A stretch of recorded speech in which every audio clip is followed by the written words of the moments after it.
దేవుడికి మహిమ కలుగునుగాక. దేవుడు ఇచ్చిన మహాకృపను బట్టి దేవుడు బుధవారం దినాన మరి ఆదివారం దినానికి సిద్ధపాటు దినముగా దేవుడు మనకిచ్చి ఆదివారం మరి బుధవారం శుక్రవారం సిద్ధపాటు అనమాట.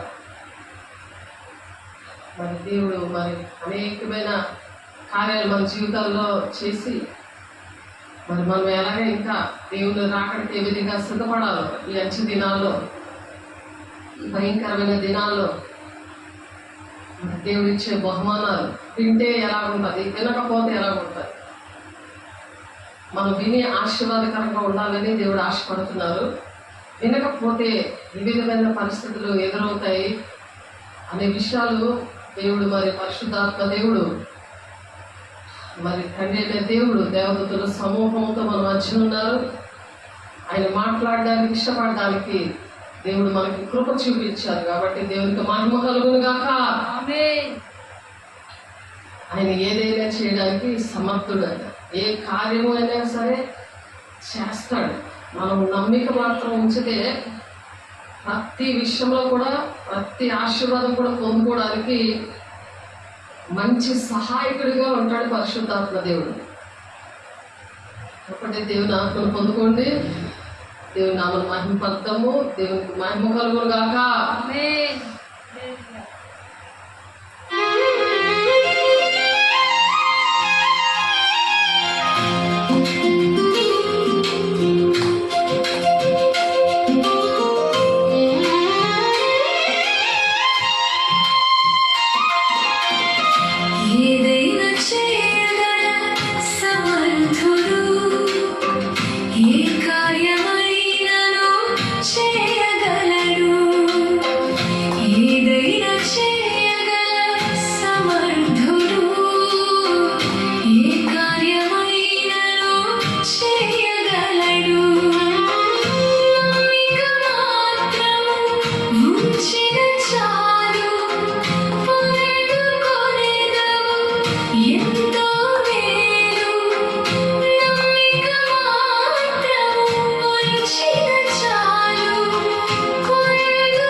నీ హృదయ వాంఛలన్నీ తానే తీరుస్తాడు. ఏదైనా చేయగల సమర్థుడు, ఏ కార్యమైనను చేయగలడు.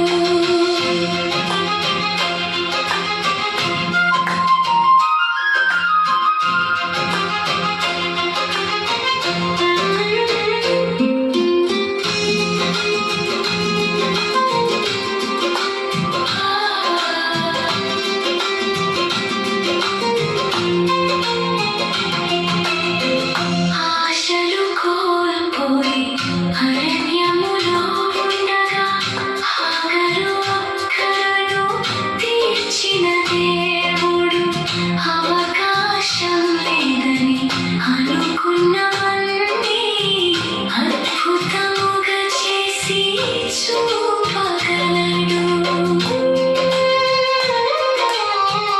ఆశలు కోల్పోయి అరణ్యములో ఉండగా హాగరు అక్కరను తీర్చిన దేవుడు, అవకాశం లేదని అనుకున్నవన్నీ అద్భుతముగా చేసి చూపగలడు. శ్రమలో నీవు ప్రార్థన చేసిన నీ యొక్క మొరను వినక మానునా. శ్రమలో నీవు ప్రార్థన చేసిన నీ యొక్క మొరను వినక మానునా. మంచి సహాయకుడు యేసు మేలు చేయువాడు, నీ హృదయ వాంఛలన్నీ తానే తీరుస్తాడు. మంచి సహాయకుడు యేసు మేలు చేయువాడు, నీ హృదయ వాంఛలన్నీ తానే తీరుస్తాడు. ఏదైనా చేయగల సమర్థుడు, ఏ కార్యమైనను చేయగలడు. ఏదైనా చేయగల సమర్థుడు, ఏ కార్యమైనను చేయగలడు. నమ్మిక మాత్రము ఉంచిన చాలు, పొందుకొనేదము ఎంతో మేలు. నమ్మిక మాత్రము ఉంచిన చాలు, పొందుకొనేదము ఎంతో మేలు. మంచి సహాయకుడు యేసు మేలు చేయువాడు, నీ హృదయ వాంఛలన్నీ తానే తీరుస్తాడు. మంచి సహాయకుడు యేసు మేలు చేయువాడు, నీ హృదయ వాంఛలన్నీ తానే తీరుస్తాడు.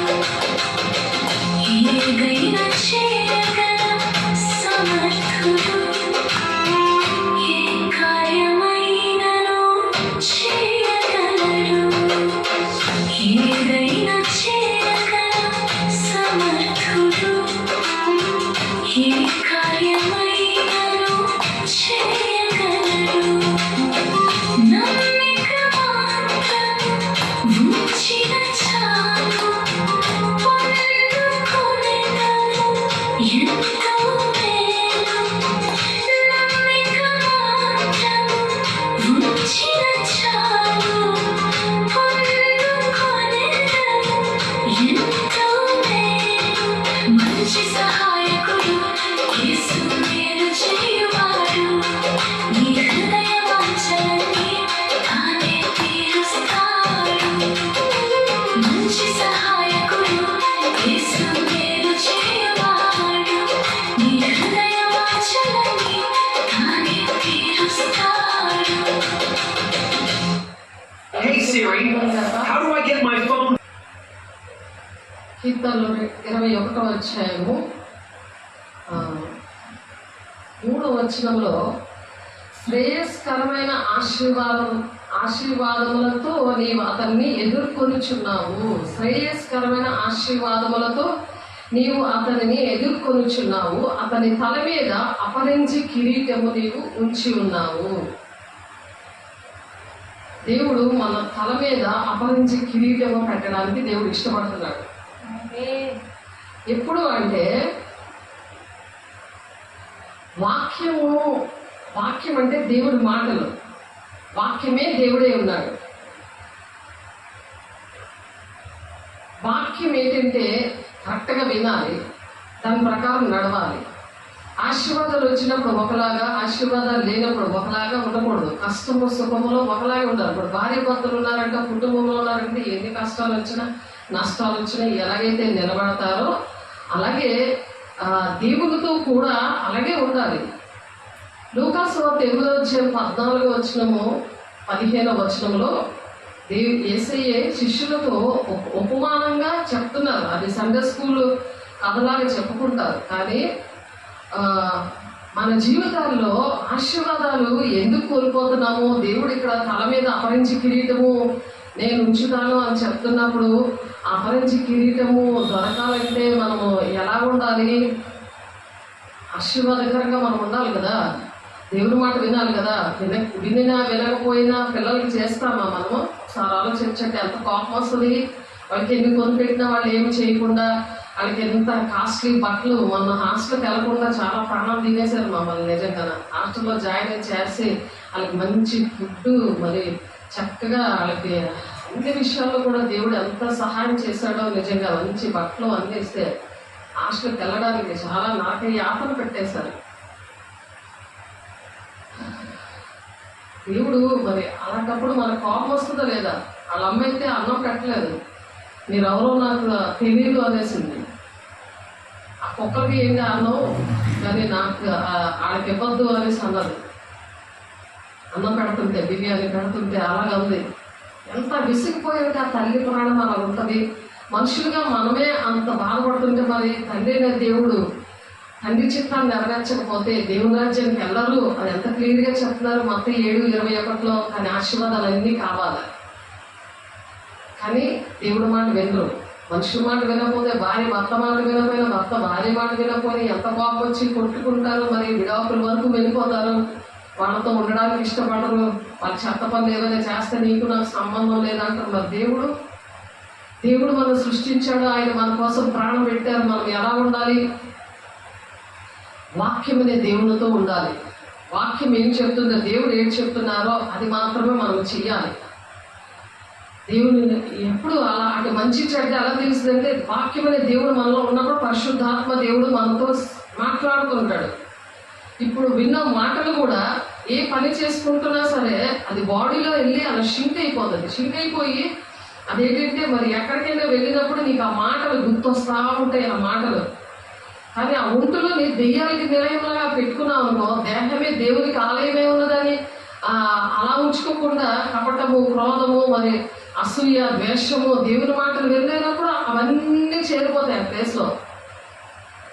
ఆ ప్లేస్లో చేరిపోయినప్పుడు దేవుడి మాటలు వినరు. అది దెయ్యము ఆ సరసగా ఉండి ఆ మనిషిని అలా నడిపిస్తూ ఉంటుంది, అలా నరకాలు పట్టిపోతుంది. అందుకనే దేవుడు ఏంటంటే దేవుడు మాట వినమంటాడు. ఆయనతో యుగాలు ఉండాలని దేవుడు ఆశపడి దేవునికి ప్రజలకి మధ్యవ్యక్తులుగా దేవుని సేవకుల్ని ఎంచుకుంటాడు. వాళ్ళ త్యాగం చేసి వాళ్ళ దేవుడి మాటిని ఎటువంటి శ్రమలైనా, ఖడ్గమైన, హింసైన, ఉపద్రవమైన నీ ప్రేమ నుండి ఎడబాబునా అంటున్నారు. అలాగే దేశం కోసం మరి సోల్జర్స్ అలాగే ప్రాణాలు తెగించేసి మరి సైనికులు అలాగే వచ్చేస్తారు. మిలిటరీ వాళ్ళు అలాంటి ట్రైనింగ్ తీసుకుంటారు. అలాంటి ట్రైనింగే మాకు ఇస్తారు దేవుడు.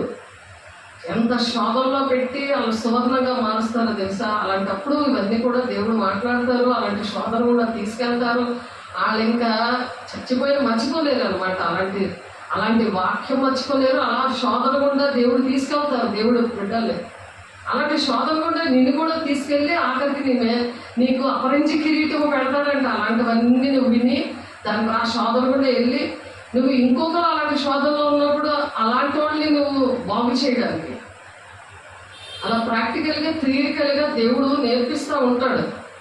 కానీ అన్ని జనులాగా ఏమి తిందమా, ఏమి త్రాగుదమా, ఏం పూజిద్దామని నువ్వు ఆశీర్వదించబడతావు, నువ్వు దీవించబడతావు అని మనం చెప్పము. ఎందుకంటే అనేకమైన ఆత్మలు బయలుదేరుతున్నాయి. అవి ఏ ఆత్మలు మీరు పరీక్షించుకోండి అంటున్నారు. అలాంటి వాళ్ళే నచ్చుతున్నారు. కానీ దేవుడు మాట, దేవుడు ఏం చెప్తున్నారు, నువ్వు వింటే ఆశీర్వాదం, లేకపోతే ఇదిగో ఇలాంటి పనిష్మెంట్లు ఉంటాయి. ఎలాంటి ఉగ్రత ఉంటుంది.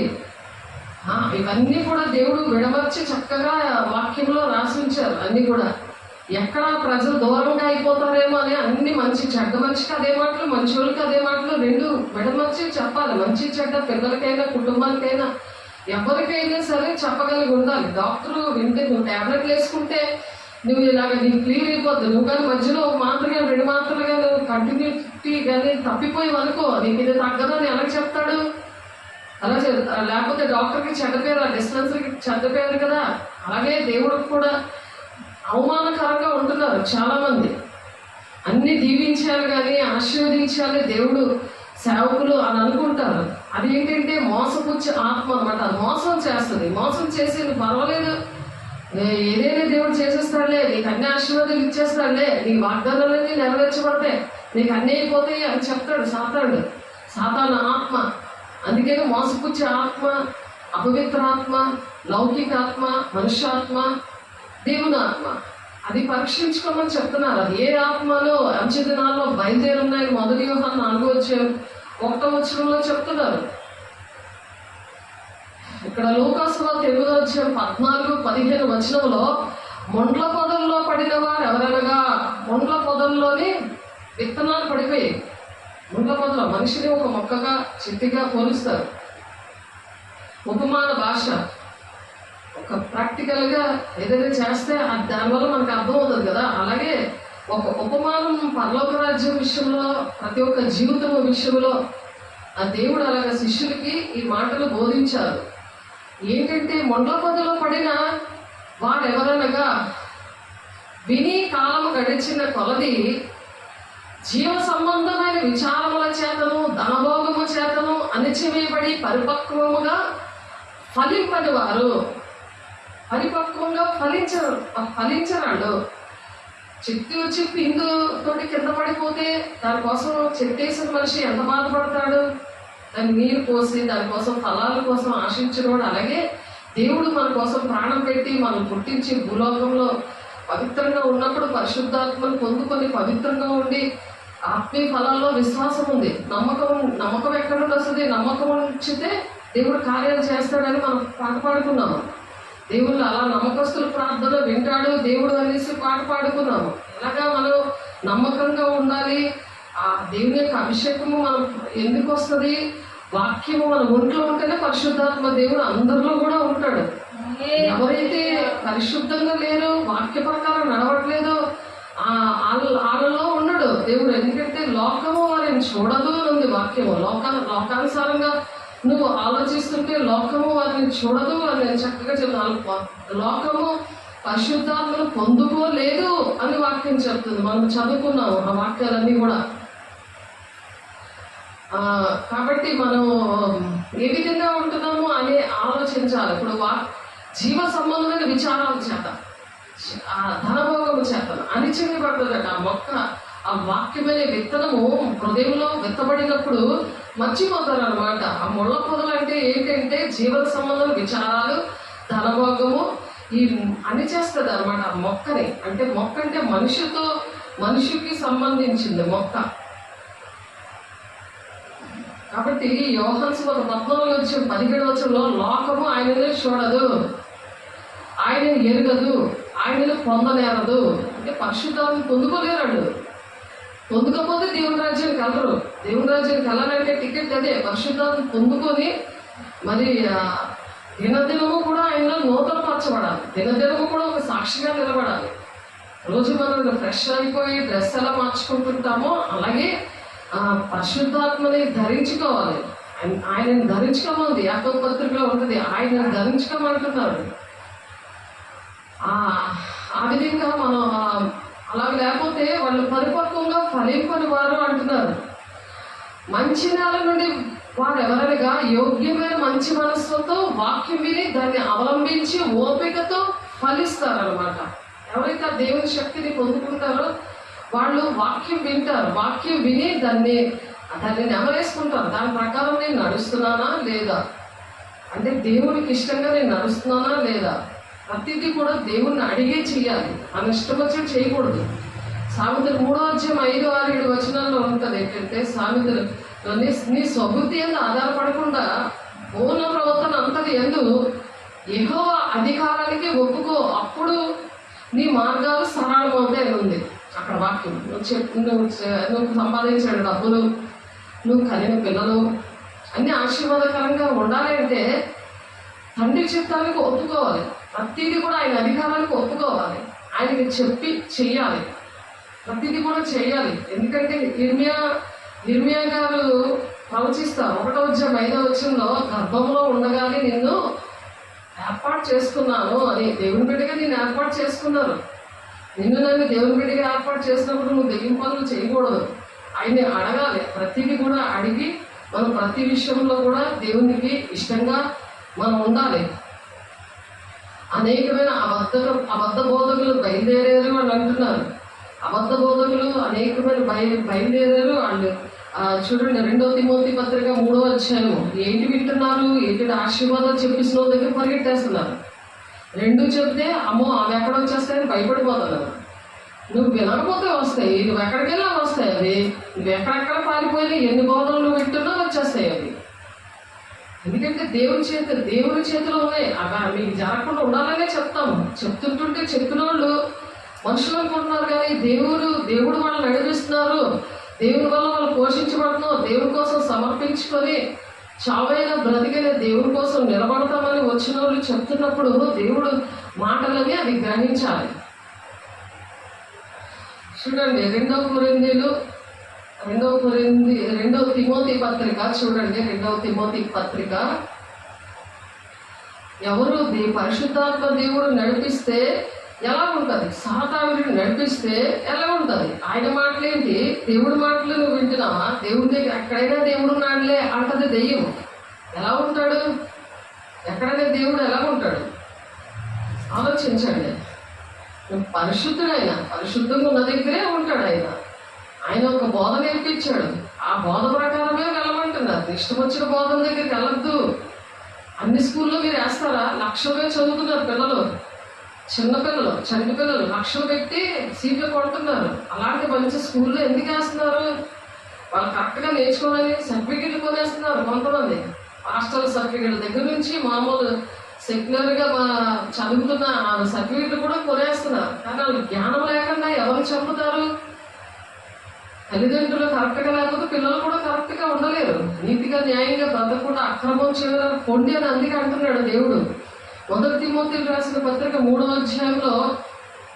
ఎవడైనా అధ్యక్షత పదవి 1 తిమోతి కాదు 2 తిమోతి 3వ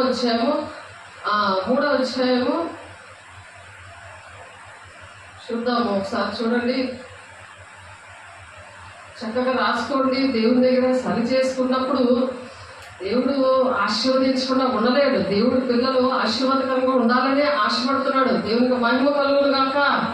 కానీ సాతానుడు అడ్డం పడుతున్నాడు. దేవుడు ఆశీర్వాదాలు ఇద్దామంటే సాతాను వైపు పరిగెడుతున్నారు కాబట్టి సాతాను అడ్డం పడిపోతున్నాడు. సాతానికి అధికారం వస్తుంది కాబట్టి దేవుడు ఏం చేయలేకపోతున్నాడు. సేవకులు కూడా ఏం చేయలేకపోతున్నారు. ప్రార్థన వెళ్ళట్లేదు, వాడి దగ్గరే ప్రార్థన ఫలించట్లేదు. కారణాన్ని దేవుడు మాట్లాడుతున్నారు. ఆశీర్వాదాలు కావాలా, శాపము కావాలా అని దేవుడు అడుగుతున్నారు. ద్వితీయోపదేశ కాండంలో ఉంటుంది ఆ మాటలు. 2 తిమోతి రాసిన పత్రిక 3వ అంత్య దినములలో అపాయకరమైన కాలములు వచ్చునని తెలుసుకొనుము. అపాయకరమైన కాలములు ఇప్పుడు ఎల్నినో అనే ఇప్పుడు వాతావరణంలోని మార్పులు అనేవి జరిగిపోతున్నాయి. ఫుల్ ఎండైనా వచ్చేస్తుంది, ఫుల్ తుఫాన్తో కూడిన వర్షమైనా వచ్చేస్తుంది. అది పరిస్థితి. అవన్నీ కూడా తయారు చేస్తున్నారు. అవన్నీ కూడా అలా కరోనా ఎలాగైతే మరి వచ్చిందో ఆ విధంగానే అవి కూడా వస్తున్నాయి. అవి కూడా తయారు చేసేవాళ్ళు ఉన్నారు. అవన్నీ కూడా మనం మాట్లాడుకున్నాం. యారే కనుక మనుషులు స్వార్థప్రియులు, ధనాపేక్షలు ఎందుకు వస్తున్నాయంటే, ఎందుకు అపాయకరమైన కాలం ఎందుకు వస్తుందంటే దేవుడు ఉగ్రత. దేవుడు అపరించి కిరీటాలు పెడతానన్న దేవుడు మరి ఇవన్నీ ఎందుకు పెడుతున్నాడు ఆలోచించారా? ఎందుకు అంటే మనుషులు స్వార్థప్రియులు. స్వార్థం, కోట్లు సంపాదించుకుని వాళ్ళు పొట్ట నిండట్లేదు. వాళ్ళకి ఇల్లు ఎన్ని ఇల్లు అయినా సరిపోవట్లేదు, ఎన్ని కార్లు అయినా సరిపోవట్లేదు. జీడిపప్పుతో బాదం పప్పు ఇవన్నీ కూడా డ్రై ఫ్రూట్స్ తింటూ మరి చికెన్ ఫ్రైలు అన్నీ కూడా ఆ మంచి ఆహారం, ఏసీలు అన్నీ కూడా చాలా అనుభవించుకొని ఉంటున్నారు, సుఖభోగంతో ఉంటున్నారు. భక్తి తెలిసి శక్తిని ఆశ్రయించిన వాళ్ళు ఉంటున్నారు. ఇవేంటంటే దేవుడు దీవించాడు నిజమే, అది నువ్వేం చేస్తున్నావు? ఆ దీవెనకరంగా ఉన్నప్పుడు నువ్వు సాక్షిగా ఉండాలి. నీకు ఎలా దీవించాడో, ఎలా నువ్వు బయటకు వచ్చావు అవన్నీ మర్చిపోతున్నావు. అవన్నీ మర్చిపోయి దేవుని తండ్రి చిత్తం ఏంటో అసలు తెలియకుండా అయిపోయింది. ఎందుకు అయిపోయిందంటే అటువంటి బోధకుల దగ్గర పెరుగుతున్నావు. అందుకు సాతాను దగ్గర పెరుగుతున్నప్పుడు వాడు ఏం చెప్పడు, నువ్వు అంత చక్కగా ఉన్నావు, చాలా దీవించబడ్డావు, నువ్వు చాలా మంచివాడివి, మంచిదానివి అని అంటాడు. అందుకనే ఇవన్నీ కూడా సరి చేసుకోమని చెప్పరు. ఎలాగనగా మనుషులు స్వార్థపరులు, ధనాపేక్షలు, పెంకములాడేవారు, అహంకారులు, దూషకులు, తల్లిదండ్రులకు అవిధేయులు, కృతజ్ఞత లేని వారు, అపవిత్రులు, అనురాగరహితులు, అతిద్వేషులు, అపవాదకులు, అజితేంద్రులు, క్రూరులు, సజ్జన ద్వేషకులు, ద్రోహులు, మూర్ఖులు, గర్వాంధులు, దేవుని కంటే సుఖానుభవాన్ని ఎక్కువగా ప్రేమించేవారు, పైకి భక్తి గల వారి వలె ఉండి దాని శక్తిని ఆశ్రయించిన వారునే ఇందురు. ఇట్టి వారికి విముఖుడవై ఉండము అంటున్నారు. అట్టి వారితో జాగ్రత్తగా ఉండు, వాళ్ళు విడిచిపెట్టు, వాళ్ళతో ఉండకు. ఇవి దేవుడు చెప్తున్న విషయాలు. ఇందులో ఒక్కటైనా ఉందేమో సరి చేసుకోవాలి. పరిశుద్ధాత్మ దేవుడు ఉంటే సరి చేసుకుని ఆత్మ వస్తుంది. లేకపోతే ఇవి చెప్పిన ఈ చెవులోంచి విని ఈ చెవులోంచి విడిచిపెట్టేస్తారు. దాన్ని ఎవరికి నష్టము? ఎత్తపడే గుంపులో ఉండరు. పెళ్లి కుమార్ దేవుడు వస్తున్నప్పుడు మరి ఆ పెళ్లి కుమారుడు వస్తున్నప్పుడు తెలియదు. ఆయన వస్తున్నప్పుడు ఆయన ఈ చెవులు అనేవి ఆయన చెవి గలవాడు సంఘములతో చెప్పుచున్న మాట చెవి గలవాడు వినుడు గాక అని మరి 7 సంఘాలతో కూడా మాట్లాడాడు దేవుడు. యోహాను ప్రకటన గ్రంథంలో 2-3 అధ్యాయాల్లో సంఘాలతో దేవుడు మాట్లాడుతున్నారు. ప్రతి ఒక్కరు దాని మతం కులం భేదం ఏం లేదు. సంఘము అంటే 2-3 ఉన్నది సంఘం. అది బయట నిలబడినే ఎక్కడున్నా మంచి మాటలు, మంచి గ్రామానికి మంచి చేద్దాం ఉంటారు, దేశానికి మంచి చేద్దాం అనుకుంటారు. కుటుంబాల్లో ఏమైనా గొడవ ఉంటే చెట్టు కింద ఒక సంఘంలో కూడుకుంటారు పెద్దలందరూ కూడా. వాళ్ళందరితో దేవుడు మాట్లాడుతున్నాడు. ఎవరంటే సంఘములతో ఆత్మ చెప్పుచున్న మాట. పరిశుద్ధాత్మ దేవుడు, తండ్రి అనే దేవుడు, ఆయన భూమి ఆకాశము ఆయన సింహాసనము, భూమి ఆయన పాదపీఠము. అంత దేవుడు హస్తకృత ఆలయంలో ఉండడు. ఆయన నివసించడానికి అది చావదు. అందుకనే ఆత్మస్వరూపే ఉన్నాడు ఆయన. ఆ ఆత్మ నీలోని నాలో ఉంటే నువ్వు దేవుడి బిడ్డగా నువ్వు బతుకుతావు. అందరికీ మేలు చేయాలని కోరుకుంటావు, మంచి చెప్తావు. ఎందుకంటే నీకు నేర్పించాడు కదా. నువ్వు నేర్పించి సుఖంగా హాయిగా ఏసీలో పడుకోవడానికి కాదు, నాకు అన్నీ ఉన్నాయి కానీ ఎంజాయ్ చేయడానికి కాదు. ఎందుకంటే అవి ఏమీ రావు. ఈ భూలోకం అంతా కూడా లైవ్ అయిపోతుంది. అగ్నితో కాల్చేస్తాడు దేవుడు. ఇప్పుడున్న భూమి ఆకాశం ఏముండదు. కొత్త ఆకాశం కొత్త భూమి వస్తుంది. ప్రకటన 21వ అధ్యాయంలో ఉంది. అదంతా మీరు చదువుకోండి. పైకి భక్తి గల వారి వలె ఉండి దాని శక్తిని ఆశ్రయించిన వారికి నువ్వు విముఖుడమై ఉండి అంటున్నారు. అందుకనే పాప భరితులే నానా విధములైన దురాశల వల్ల నడిపించబడి ఎల్లప్పుడూ నేర్చుకుంటున్నాను. చక్కగా వింటున్నారు వాక్యం, ఎల్లప్పుడూ నేర్చుకుంటున్నా సరే సత్య విషయమైన అనుభవ జ్ఞానం ఎప్పుడునూ పొందలేని అవివేక స్త్రీలైన ఎండలో చర్చి వాటిని చెరపట్టుకొని పోవారు, వీరిలో చేరిన వారు. వీళ్ళందరూ కూడా అన్ని భక్తి చేసుకుని ఏంటి ఆడవాళ్ళే ఎక్కువ మోసం చేసేస్తున్నారు. అండ్ అది ఏదైనా నమ్మేస్తున్నారు అనేసి అలాంటి ఇంట్లో దూరిపోయి వాళ్ళకి మాయమాటలు చెప్పేసి మీరు దీవించబడతారు, మీ అబ్బాయి చక్కగా చదువుతాడు, మీకు మంచి సీట్ వస్తుంది, మీకు ఎలాగవుతుంది అలాగవుతుందని మాయమాటలు చెప్పేస్తారు. అలాగా చేస్తుంటుంటే నువ్వు మోసపుచ్చబడతావు. మోసపుచ్చబడినప్పుడు ఎంతమంది దగ్గరికి వెళ్ళి తిరుగుతావు? నీ ఫ్యామిలీ డాక్టర్ ఉంటే నీకు కరెక్ట్గా నీకు ఏ పరిస్థితులు ఉన్నాయో నీకు అన్నీ తెలుస్తాయి కదా. ఆ డాక్టర్ కరెక్ట్గా మాత్రం వేస్తారు. లేకపోతే 10 మంది డాక్టర్ల దగ్గరికి తిరిగితే ఈ డాక్టర్ చాలా డబ్బులు అంటే మంచి డాక్టర్ అనుకొని ఎక్కువ డబ్బులు ఇచ్చి కొనుక్కుంటే అన్ని చేయించుకుంటే ఏం లాభం? ఒక ఆమెకలుగా ఒక పన్ను దిగిపోయి 10 పళ్ళు తీసేసాడు, మొత్తం పళ్ళన్నీ పీకేసి దగ్గర 2-3 లక్షల దగ్గర మొదలు కొట్టేశాడు. డబ్బులు అయితే మనం ఎరుపుకూడదు, అలా అయిపోతుంది జీవితం. ఆత్మ అవన్నీ శాశ్వతమైనవి కాదు కానీ ఆత్మ నరకానికి పోతుంది కదా, అది శాశ్వతమైంది కదా. దేవుడి రాజ్యం అనేది ఉండదు కదా. అందుకనే శ్రేయస్కరమైన ఆశీర్వాదముతో నీవు అతన్ని ఎదుర్కొనిచున్నావు. అతని తల మీద అపరించి కిరీటము నీవు ఉంచి ఉన్నావు. ఎప్పుడు ఉంచుతారు దేవుడు? ఎప్పుడు ఉంచుతారు? ఆయనకి ఇష్టంగా మనం ఉండాలి. అతని మనోభిష్టము నీవు సఫలము చేయుచున్నావు. అతని పెదవులలో నుండి వచ్చిన ప్రార్థన నీవు మానక అంగీకరించుచున్నావు. నువ్వు చక్కగా ఉన్నావు, నువ్వు భక్తి నేర్చుకున్నావు.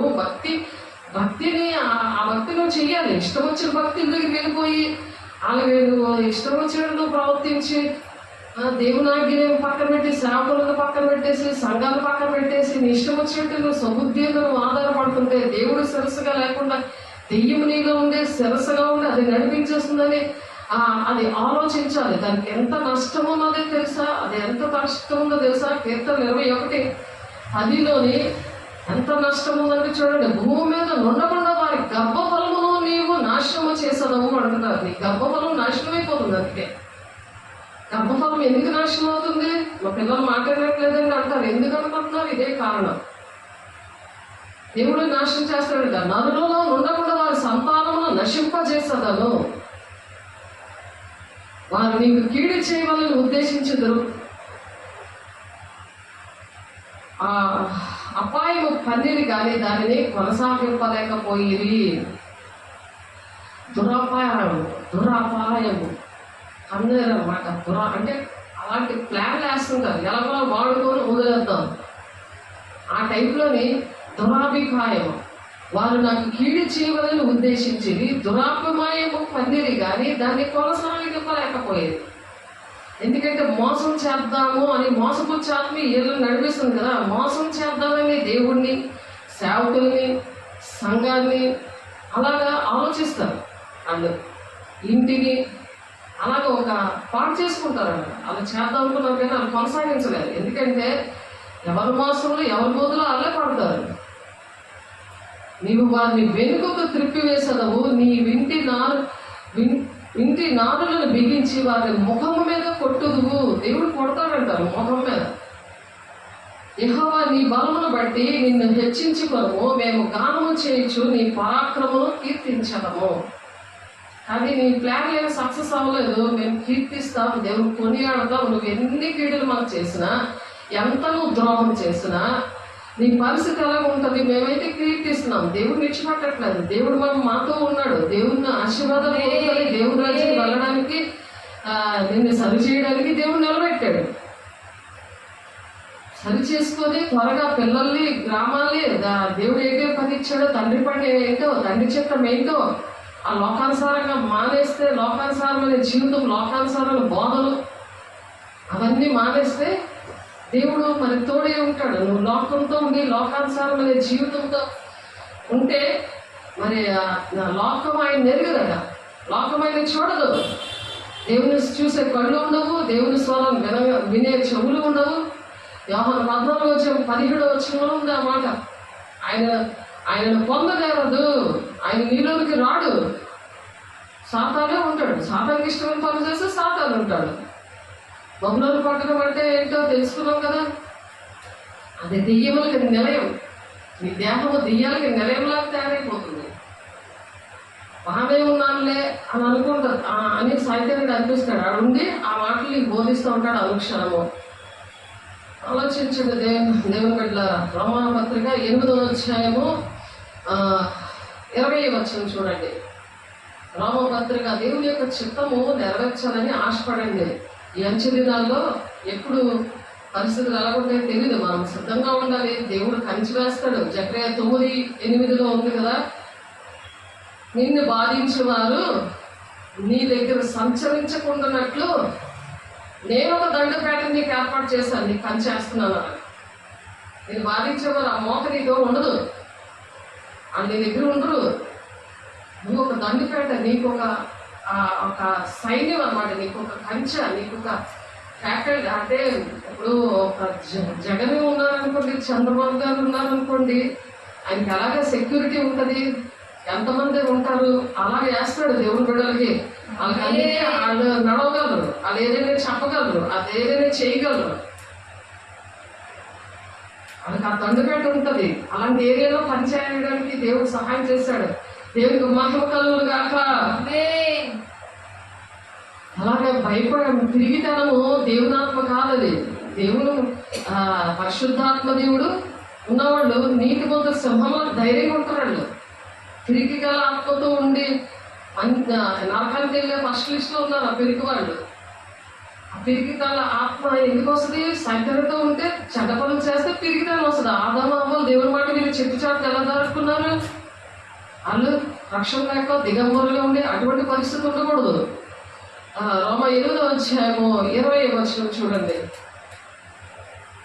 ఎలాగ సృష్టి నాశనములకు లోనైన దాస్యముల నుండి విడిపింపబడి దేవుని పిల్లలు పొందబోవు మహిమ గల స్వాతంత్రం పొందుకున్న నిరీక్షణ గలదై స్వేచ్ఛగా కాక దాన్ని లోపర్చిన దాని మూలముగా వ్యర్థపరచబడెను. సృష్టి యావత్తు ఇది వరకు ఏకగ్రీవంగా మూలుగుచ్చు ప్రసవేదన పడుచున్నదని ఎరుగుదము. సృష్టి అంతా ప్రసవేదన పడుతుంది. ఎందుకంటే ఎందుకు అని అంటే దాని కారణము కీర్తన 19 ఉంది చూడండి. ఎందుకు ప్రసవ వేదన పడుతుంది? సృష్టిని దేవుడు సృష్టించాడని ఎంతో చక్కగా పరిశుద్ధంగా ఉంది, దేవుని మాట వింటుంది. కానీ మనిషి ఎందుకు వినట్లేదు? సృష్టి ఎందుకు గర్జిస్తుంది? భూకంపాలు ఎందుకు వస్తున్నాయి? వడగడులు ఎందుకు పడుతున్నాయి? సృష్టి ఎందుకు గర్జిస్తుంది? దేవుని యొక్క ఉగ్రత. సృష్టి ఆ కోపం అంతా తీర్చుకుంటుంది అన్నమాట. ఎప్పుడైతే దేవుని మాట వినకపోతే దేవుని పిల్లలు చూడండి, దేవుని ఇంట్లోని ప్రేమించిన పిల్లలు వాళ్ళ అమ్మని కానీ వాళ్ళ నాన్నగాని ఎవరంటే వాళ్ళకి ఎంత కోపం వస్తుంది? పిల్లలకి ఎంత కోపం వస్తుంది? పిల్లలు ఏమన్నా తల్లిదండ్రులకి ఎంత కోపం వస్తుంది? అలాగే తండ్రి అనే దేవుడికి, సృష్టికి, దేవుని పిల్లలకి కూడా కోపం వస్తుంది. అది ఆలోచించండి. ఇప్పుడు సృష్టికి ఎందుకు ఆ వేదంతో ఉంటుంది? కీర్తన 19 1-2 చూద్దాం, 3 వరకు చూద్దాం. ఆకాశంలో దేవుని మహిమను వివరిస్తున్నాయట. ఆకాశంలోనే 4 ఆకాశాలు అవి ఏం చేస్తున్నాయి?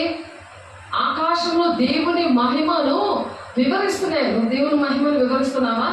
దేవునికి అవమానం తెస్తున్నావా? నీకు దేవుడు ఆయన అపరించి కిరీటం పెడతానంటున్నాడు, అది వద్దా? ఆ కిరీటంలో నువ్వు ఎంతమందికి నువ్వు ఏం చేసావో, ఎంతమందిని నువ్వు బాగు చేసావో, నీ దేవుడు నీకు ఏటేటి చేసినా వివరించినప్పుడు అది బాగుపడిపోతారు. నువ్వు చెప్పడానికి ఇష్టం లేదు. ఎవరిని బట్టి నువ్వు ఆ స్టేజ్లో ఉన్నావో, అలా ఉన్నతంగా దేవుడు దీవించాడో, నిన్ను ఎలా ప్రేమించాడో ఆ విషయం చెప్పలేకపోతున్నాను. దేవుడిని పక్కన పెట్టినప్పుడు ఏదో ధనం పెట్టుకుని వచ్చేసినాడు కాదు కదా. ఇది ఈయన మాట్లాడే దేవుడు కదా. ఈయన ప్రాణం పెట్టి నేను ప్రేమించాడు, దాన్ని ప్రేమించాడు. ఆయన కోసం వివరించాలని ఇష్టం లేదా?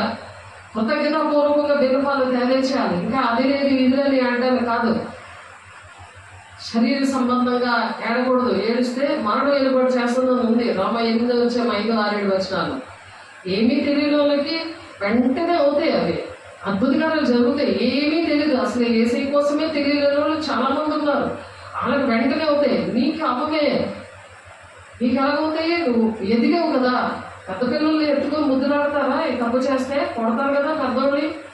చిన్నపిల్లలుగా ఏదైనా తప్పని చేస్తే అవి ఒక దెబ్బ వేస్తారు, మళ్ళీ ఎత్తుకొని ముద్దులాడతారు. ఆ స్టేజ్ ఏ స్టేజ్లో ఉన్నావో, నువ్వు పాలు తాగే పరిస్థితిలో ఉన్నావో, ఎదిగిన పరిస్థితుల్లో ఉన్నావో, క్రీస్తు కలిగిన మనసు మీరు కూడా కలిగి ఉండండి అన్నాడు. అలాగే ఇది దేవుడు అలాంటి అభిషేకము అటువంటి వాక్యముతో దేవుడు పెంచుతున్నాడు. పెంచినప్పుడు ఇంకా మరుగుజ్జుల్లో ఉండకూడదు కదా. క్రీస్తు కలిగిన సంపూర్ణత గలవాల మగు వరకు అన్ని విషయాలు మీరు ఎదగండి అంటున్నాడు కదా. ఇంకా ఎదగకుండా ఇంకా అలా ఉండకూడదు కదా. తండ్రిని దేవుడు ఎంత దుఃఖపడతాడు. ఇక్కడ సృష్టి చూసారా ఎలా ఉందో? ఆకాశంలో దేవుని మహిమను వివరిస్తున్నవి, అంతరిక్షం ఆయన చేతి పని ప్రచురణ చేయుచున్నది, పగటికి పగలు బోధ చేయుచున్నది, రాత్రికి రాత్రి జ్ఞానం తెలుపుచున్నది. వాటికి భాష లేదు, మాటలు లేవు, వాటి స్వరం వినబడదు.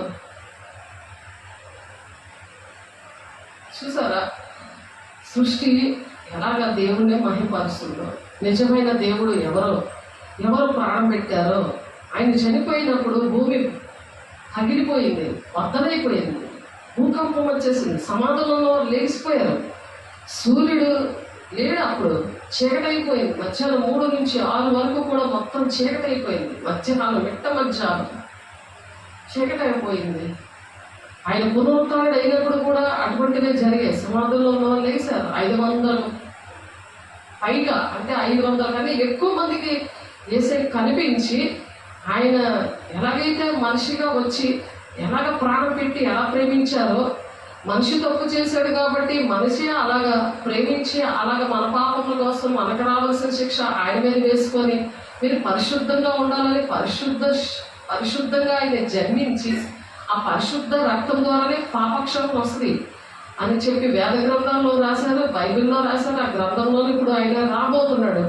2000 సంవత్సరాల క్రితం ఆయన ఆ విధంగా ప్రేమించి వచ్చారు. ఇప్పుడు కోపం రాదా? ఇప్పుడు గర్జించి సింహంలాగా వస్తున్నాడు. అందుకనే ఎల్నీనో అంటే ఈ కరువు, వాతావరణ మార్పులు బట్టి పంటలు ఎలా పడతాయి, గ్యాస్, ఆయిల్ ఇవేమీ ఉండవు, బ్యాంకుల్లో డబ్బులు ఉండవు. అటువంటి పరిస్థితులు రాకముందే మరి అత్తపడే సంఘంలో ఉండాలి. ఆయన ద్వారం దగ్గరే ఉన్నాడు కాబట్టి ఆ పెనుకుమంత సంఘము సిద్ధంగా ఉండమంటున్నాడు. అలాగ వాక్యానుసారంగా నడిచి ఈ ప్రకృతి ఎలాగైతే ఆశపడి తేరి చూస్తుందో, సృష్టి యావత్తు ఇదివరకు ఏకగ్రీవంగా మూలుగుచ్చు ప్రసవేదన పడుచున్నదని ఎరుగుదము. ప్రసవేదన పడుతుంది. దేవుడు ఎప్పుడు వస్తారా? ఈ లోకం ఎంత చెడిపోయింది, పాడైపోయింది. నోవాహు దినాలు అలాగే పాడు చేస్తాడు. 20 మంది దగ్గరే మిగిలేదు. ఒకే ఒక కుటుంబం పరిశుద్ధంగా ఉన్నది. అలాగే ఇప్పుడు కూడా అలాగే ఉన్నారు. అలాగే పాడైపోయింది. మొత్తం అంతా పాడైపోయింది. అంతటినీ కూడా ఆయన అంతా కూడా కాల్ చేయడానికి వస్తున్నాడు. ఆ పరిశుద్ధమైన జనాంగం ఎవరైతే ఉన్నారో కొద్ది మంది భయపడద్దు అంటున్నాడు. ఎరుగు మార్గంలో పోరాడండి అంటున్నారు. అది దేవుని చిత్తమై ఉంది. ఆ పోరాటంలో ఉన్నావా? అపరించి కిరీటాన్ని పొందుకుంటావా? ఆ కిరీటం పెడతాడంట. ఆయన సంఘం అంటే ఆయన భార్య యువరాణిలాగా, ఆడ మగ అందరూ కలిసి ఉన్నది సంఘం. అందరినీ కలిపి సంఘం అంటారు. ఆయన శిరస్సులా ఉండి మరి సంఘంలో ఉండి ఆయన మాట్లాడుతున్నారు. దేవుని బిడ్డలు అలా ఉండాలని. దేవుని కుమారుల ప్రత్యక్షత కొరకు సృష్టి మిగిలిన ఆశతో తేరి చూచుచూ కనిపెట్టుచున్నది. రామ 8వ వచ్చాము 19వ వచ్చాము. ఎంత తేరి చూస్తుందో, నువ్వు తేరి చూస్తున్నావా? దేవుడు ఎప్పుడు వస్తే బాగుంటుంది అని ఆశ ఉందా? ఆశ ఉన్నప్పుడు ఇంకా కోరికలు ఉన్నాయి, అవన్నీ చేసుకున్నప్పుడు దేవుడు దగ్గరికి వద్దాం అనుకుంటున్నావా? మనం పిల్లలమైతే ఆయన పిల్లలా ఉన్నప్పుడు ఆయనతో ఉంటాం. మనం పిల్లలమైతే వారసులం, అనగా దేవుని వారసులము, క్రీస్తుతో కూడా మహిమ పొందుటకు ఆయనతో శ్రమపడిన ఎడలా. పరిశుద్ధాత్మ దేవుడు మనలో ఉంటే మనతో ఆయన ఉండి శ్రమ పడతాడు. ఆయనే తీసుకెళ్తాడు, ఆయనే చూసుకుంటాడు. నీ శ్రమలైనా, నీ కష్టాలైనా, నీ కన్నీళ్ళైనా అన్ని ఆయనే భరించుకుంటాడు. దేవునికి మహిమ కలుగును గాక. నేను అది అనుభవంతో చూసి అది అనుభవించి నేను చెప్తున్నాను. 26 సంవత్సరాలు నాకు అందులో అనుభవం ఉంది. నాకు స్వస్థతలు, దెయ్యాలు వెళ్ళగొట్టడము, దేవుడు ఆశ్చర్యకరంగా పోషించడము, అన్నీ ఆయన రారాజు బిడ్డలా పెంచుతున్నాడంటే ఎవరు తెలుసా? ఆయన చేస్తున్నాడు. అవన్నీ ఆయనే చేస్తున్నాడు. మనం పిల్లలమైతే వారసులము. ఎవరు వారసులము? ఆయన వారసులము. ఆయన పిల్లల లెక్కలో వస్తాం. దేవుని వారసులు క్రీస్తుతో కూడా మహిమ పొందుటకు ఆయనతో శ్రమపడిన ఎడలా. ఇప్పుడు ఏదైనా గాయము మీరు సేవకులకు చేస్తే ఆయనకి గాయం తగులుతుంది. మీరు ద్రోహం చేసింది సేవకులకు కాదు, ఆయనకి ద్రోహం చేశారు. ఆ లెక్క వస్తుంది. సంఘము ఇంటిలో పెట్టినందుకు నాకు ఎన్నో గాయాలు తగిలి. వాళ్ళు ఎప్పుడైతే హాస్టల్కి వెళ్ళిపోయారో వెంటనే నాకు కాళ్ళు వాపులు ఏంటి, వాళ్ళకు ఉన్నవన్నీ కూడా నాకు వచ్చి. ఎందుకు అంటే అనుభవం అనమాట. అది భరించే శక్తి ప్రేమతో భరించి వాళ్ళకి నచ్చ చెప్పి వాళ్ళకి చక్కగా మైండ్ క్లియర్ చేసి దేవుడు పంపించాడు. నేను మాట్లాడింది నేనే, కానీ దేవుడు పంపించాడు. అలా పాఠాలు నేర్పించాడు. ఇది నాకు పాఠం వచ్చింది, వాళ్ళ అమ్మకు వచ్చింది, వాళ్ళకి వచ్చింది. దేవుడికి మహిమ కలుగును గాక. ఏంటది? క్రీస్తుతో శ్రమ పడిన ఎడలా. క్రీస్తుతో మనం శ్రమపడాలి. మనలో ఉండి ఆయన పడుతుంటాడు. నాకు నొప్పి రాదు, వాసే అంతే. గాయం తగిలినా సరే నాకే నొప్పి రాదు అసలు.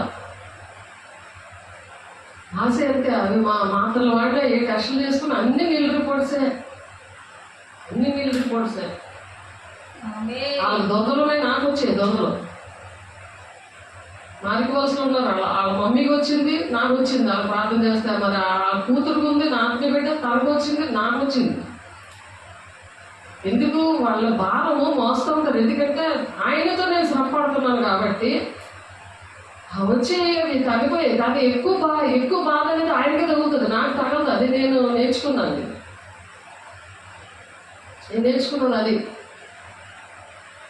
వాళ్ళ దొరలు వచ్చాయి కానీ వాళ్ళకి తగ్గలేదు, కానీ పిల్లలకి తగ్గలేదు. కానీ నాకు వచ్చినవి 2 నిమిషాల్లో తగ్గిపోయాయి. అంటే అలా టెస్ట్ నాకు ఏ బాధపడుతున్నారో నాకు తెలిసి వాళ్ళకి నేను మాత్రలు ఇవ్వాలి. వాళ్ళకి ఎందుకు దొరుకులు వస్తాయి? ద్వితీయోపదేశకాండం 28వ అధ్యాయంలో ఉన్నది.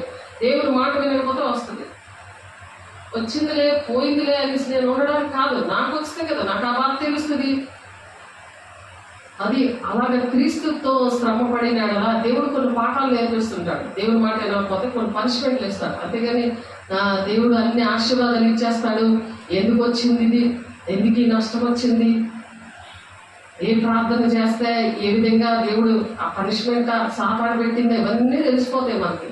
అది క్షమించమని దేవుడిని అడిగినప్పుడు ఆ పాఠాలు నేర్చుకొని ఇంకొకరు అటువంటి పరిస్థితులు ఉన్నప్పుడు మనల్ని దేవుడు వాడుకుంటాడు. ఎందుకంటే మనకు అనుభవం వచ్చింది కదా, ప్రాక్టికల్ అయిపోయింది కదా. మరి డాక్టర్కి ప్రాక్టికల్ చేపిస్తాడు కదా. శవం తెచ్చి గుండె ఎక్కడం ఎలా ఆపరేషన్ చేయాలని మరి మామూలు బతికిన మనిషికి నువ్వు చేసేస్తే చచ్చిపోతాడు కదా. బతికిన మనిషికి చేయలేవు కదా. ఆ డెడ్ బాడీని మార్చులో నుంచి తీసి ఆ బాడీకి ఆ ప్రాక్టికల్ చేపిస్తారు. డాక్టర్కి అలాగా చెప్తారు. అలాగే దేవుని పిల్లలకు కూడా ప్రతిదీ అనుభవాలతో నేర్పిస్తాడు. నువ్వు అది తెలుసుకోవాలి. తెలుసుకొని అది భరించుకొని నువ్వు బయలుదేరితే దేవుడు అటువంటి వారినే నీకు పరిచయం చేస్తాడు. కష్టమేం కాదు. నువ్వు ఏది అనుభవించావో అది క్లియర్గా నీకు గుర్తుంటుంది. ఆ వాక్యం గుర్తుంటుంది, ఆ పరిస్థితులు గుర్తుంటాయి. అవన్నీ చేసి ఒక కుటుంబాన్ని రక్షిస్తావు. వాళ్ళు ఏ బాధపడకుండా చక్కగా వాళ్ళకి క్లియర్ అయిపోతుంది. మనకు మాత్రం నేర్పించడానికి దేవుడు అటువంటివి నేర్పిస్తాడు. వాక్యం నేర్పిస్తాడు, ప్రాక్టికల్గా థియరికల్గా నేర్పిస్తాడు. ఆ దీవెనలు ఎవరైతే పొందుకుంటారో వాళ్ళకి ఆ జీవకి ఆ బంగారంతో చేయబడిన అపరించి కిరీటాన్ని పెడతాడంట. దేవుని పిల్లలు అలా ఉండాలని ఆశపడుతున్నాడు. నా పిల్లలు ఎలా ఉండాలని మనం ఎలా కష్టపడతామో ఆయన పిల్లలుగా ఉన్నప్పుడు మనము పిల్లలమైతే వారసులము. మామూలు ఈ కుటుంబంలో నా వారసుడు చనిపోయాడు, మాకు వంశం లేదు అని ఎలా బాధపడిపోతారు. అవేమి రావు. వాటి కోసం ఎక్కువ డబ్బులు ఖర్చు పెట్టేస్తారు. దేవుని పని కోసం ఏమి రూపాయి ఇవ్వడానికి రాదు. సేవకులు మొహం చూడడానికి ఇష్టపడదు. వాళ్ళు మాట్లాడుతుంటారు. అలాగా నువ్వు వింటున్నావు కానీ నువ్వు ఏంటి క్రియలు చేస్తున్నావు దేవుడు లెక్క అడుగుతాడు. నువ్వు ఎలా రెస్పాండ్ అవుతున్నావు, వాక్యానుసారంగా నడవడానికి ఎలా రెస్పాండ్ అవుతున్నావు, వాళ్ళు ఎలా ప్రేమించగలుగుతున్నావు, నువ్వు సంఘాన్ని ఎలా ప్రేమిస్తున్నావు, నువ్వు ఎక్కడి నుండి వచ్చావో, ఏ బాధ నుండి వచ్చావో, ఎలా నువ్వు దీవించబడ్డావో అవన్నీ నువ్వు మర్చిపోయావు. అక్కడ రసవేదన పడుతుంది మరి ఆ సృష్టి.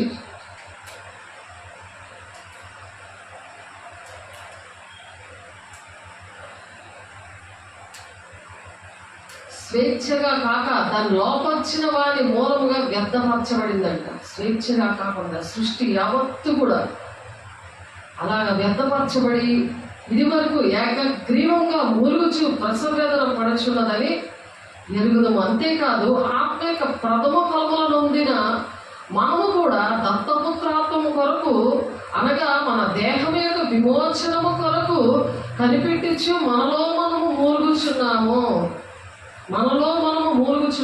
ఎవరు? పరిశుద్ధాత్మ దేవుడు మూలుగుదా ఉంటుంది. అలాగా అయ్యో ఇది ఎందుకు మాట వినరు, అయ్యో ఎంత వేగం దేవుడు వస్తే బాగుండు, ఎంత వేగం వస్తే బాగుండు, వీళ్ళు వినరు. యాదేనిగా మనం నిరీక్షణ కలిగిన వారమే రక్షించబడితేమి. నిరీక్షింపబడినది కనబడినప్పుడు నిరీక్షణతో పని ఉండదు. తాము చూచుచున్న దాని కొరకు ఎవడు నిరీక్షించును? మనం కళ్ళారా చూస్తున్నాం కదా ప్రతిదీ కూడా. అవన్నీ కూడా పరలోక రాజ్యము వస్తుందని ఒక నిరీక్షణ. మన దగ్గరికే వస్తుంది. ఆ పరలోక రాజ్యం ఉన్నప్పుడే మనకు సన్నిధి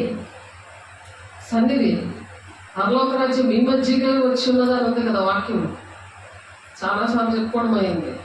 అందుకే అక్కడ ఆ వాక్యం వింటుంటే దెయ్యాలు వెళ్ళిపోతుంటాయి అల్లలో నుంచి. ఆ అనుభవాలన్నీ నేర్పించారు. పరలోక రాజ్యం అంటే ఎక్కడో ఉందని కాదు, పరలోక మందున మా తండ్రి అనే వాక్యము చూస్తుంటారు. అదే రోజు పరలోక ప్రార్థన కంపల్సరీగా చెప్పాలి. అది చెప్పినప్పుడు చాలా మందికి విడుదల వచ్చేస్తుంది, చాలా మటుకు విడుదల వస్తుంది. ఏ ప్రార్థన చేయకపోయినా పరలోక ప్రార్థన శిష్యులకి దేవుడు నేర్పించారు. మా ఆయనకు కూడా మరి అన్యజనుడిగా ఉండి ఆయన వచ్చినప్పుడు ఆయన అడిగినప్పుడు కూడా ఆయన తెలియదు ప్రార్థన చేయడం, ఆయనకు కూడా అలాగే నేర్పించారు దేవుడు. కాబట్టి పరలోక రాజ్యంలోని మన మధ్యనే ఉందని చెప్పి వాక్యం ఎక్కడ ఉందో చూడండి.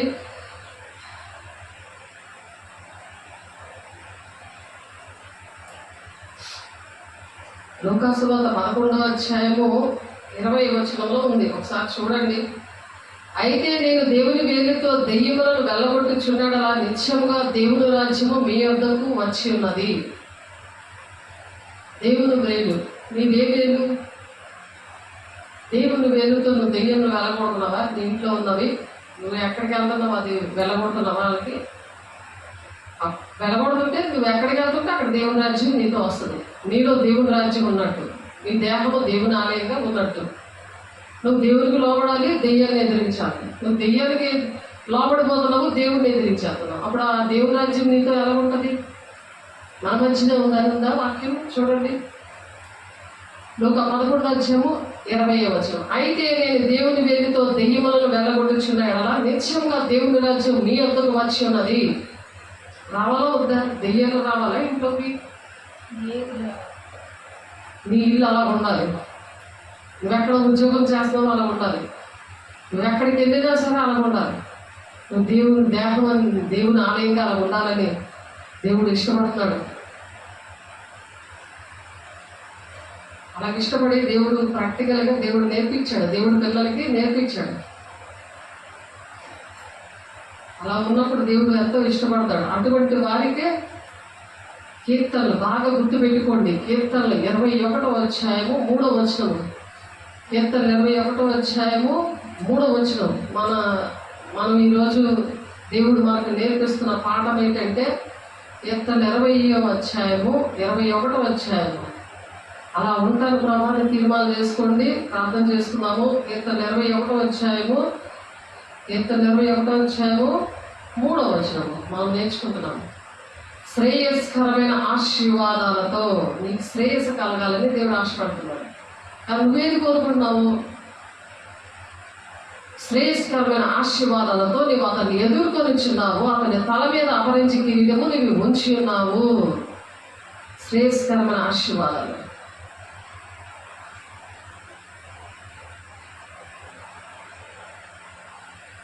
దేవునికి మహిమ కలుగును గాక. నిత్యము ఆశీర్వాదకారుడుగా నుండునట్లు నీవు అతన్ని నియమించి ఉన్నావు. నిత్యం కూడా ఆశీర్వాదాలు రావాలని దేవుడు ఆశపడుతున్నాడు. కానీ మరి ఆశీర్వాదాలు కోల్పోయేటట్టుగా మరి ప్రవర్తించకూడదు. దేవుడు మాట వినకపోతే ఆశీర్వాదాలు రావు.